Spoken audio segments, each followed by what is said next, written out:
The Yeesie founder and Morgan lock horns on many occasions as highlights from the intense battle that has been promoted on the program. We're so excited to start. Are you ready to watch? Before going straight into the interview, let's see what the problem was. Kanye was first seen wearing a White Lives Matter shirt during his Yeesie Season 9 event on Monday, October 3rd. You must remember the t-shirt. "I'm just trying to talk to you as a black man," Diddy reportedly texted West, then reshared on Instagram on October 7th, 2022, and "I'm talking to you because this is hurting our people. Stop." Ye shared images of a text conversation he had with Diddy in which the rapper and fashion entrepreneur expressed his disgust with the 53-year-old. "Never call me with no bullshit like that again unless you are ready to greenlight me, cause anybody who got on that tee is me. Out of respect for everything you've meant to me, I'll be quiet as Virgil. Now I know how I've hurt people I love with threats." In the midst of all this, Adidas claims it is rethinking its historic partnership with West after West publicly protested about his contract with Adidas to manufacture Yeezy items. The West responds on Instagram. That too is his style. "Fuck Adidas. I am Adidas. Adidas raped and stole my designs." West declares on Twitter that he's going to go DEFCON 3 on Jewish people, a clear misspelling of DEFCON, and he maintains that saying so is not anti-Semitic because black people are actually Jew also. His account got soon locked by the social media company. Now, coming to the interview, we're all waiting for it. Piers Morgan is well known to agitate the conversations, and he very well did that with Ye too. In the conversation, Kanye West made more anti-Semitic comments, used ableist slurs again, and projected grandiose ideals of himself, implying that everything he says is directly from God. He also emphasized himself as a black. Then he added that he identified himself as Jew too. "We have got our culture ripped from us." He then stated that his goal is to go to war, and the only way to do so is with his money. "I'm rich. I'm going to war." Then he said he doesn't have endless resources. With only $120 million in his account, he added he has to fight right now. When Morgan simply referred to him as a billionaire, he later emphasized that he is a multi-billionaire.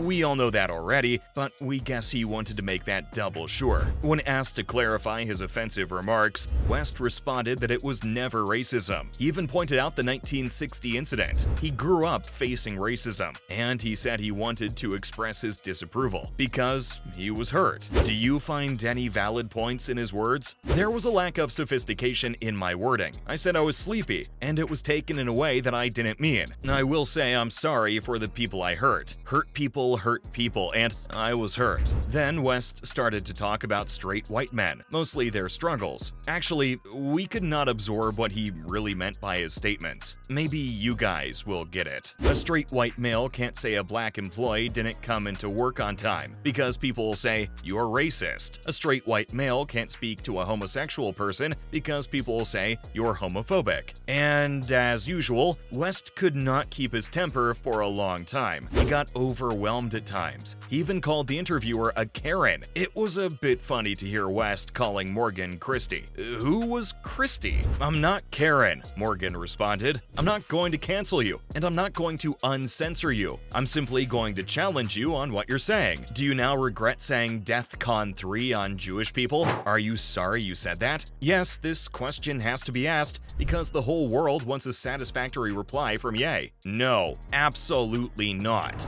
Well, we did not at least expect a very short and crisp answer like that. How rude. Or shall we say, how insensitive. But wait, we have another version of his reply too. After a small pause in the video, apparently he walked out of the virtual interview, but later came to say this. "I will say I'm sorry for the people that I hurt with the DEFCON comment, the confusion that I caused." He added that he might have spread confusion and hatred, even though he asked Piers how one statement of his could break people's hearts. Then came Ye's ridiculous question. "Piers, how much worth are you?" That was the question posed by Kanye in the middle of their firing discussion. A totally irrelevant thing to ask at that time, and Piers has got a smart answer answer too. Not as much as you're worth, sadly. Exactly, so take my advice. Maybe you'll get richer. What on earth was that behavior? Anyways, Piers has been in this field for decades, and he knew how to stand with these kinds of advice. I would love to take your business advice. Then why would I listen to you? Did you get what exactly Kanye West was trying to imply? Because all we could understand was some petty arrogance of a billionaire. When asked if he wanted to be together again with his ex-wife Kim Kardashian,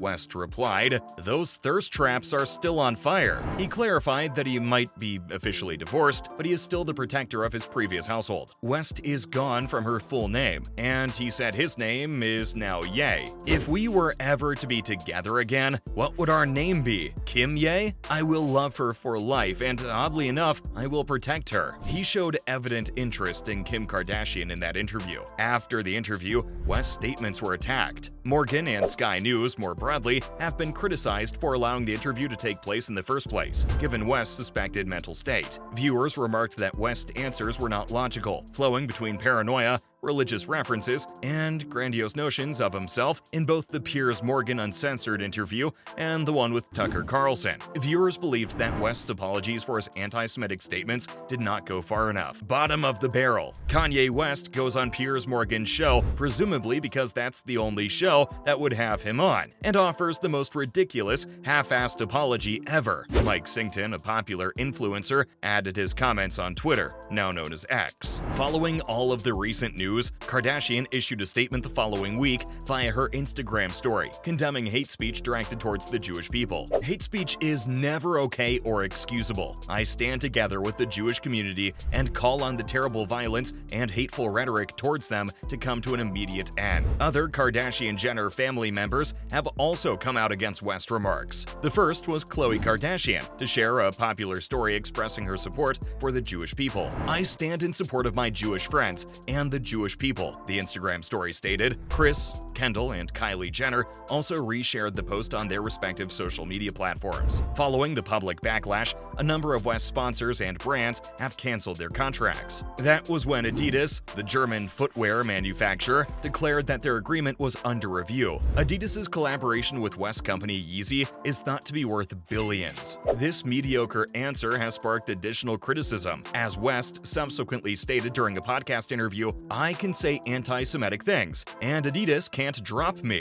Clearly, no brand wanted to be a part of a controversy, especially a nasty controversy. Additionally, the parent business of the premium design label Balenciaga said that it had broken connections with West. A Vogue spokesman also informed Page 6 that the magazine and its editor-in-chief, Anna Wintour, have no plans to collaborate with him in the years to come. Despite that, the film and television studio MRC said that it would not broadcast a just-finished documentary on West due to the remarks he made, stating that it could not support any platform that amplifies his platform. CAA, a big entertainment agency, has also dropped him. They've been representing the rapper since 2016 and made the choice in response to his recent rants. I just want to say that it's wrong to hold an apology hostage, and I gotta let go of that and free myself of the trauma and say, look, I'm just gonna give it all up to God right now. That was how Kanye West tried to close the subject of anti-Semitism. Once an apology is given publicly, then it is better to let go of that situation. Don't you agree?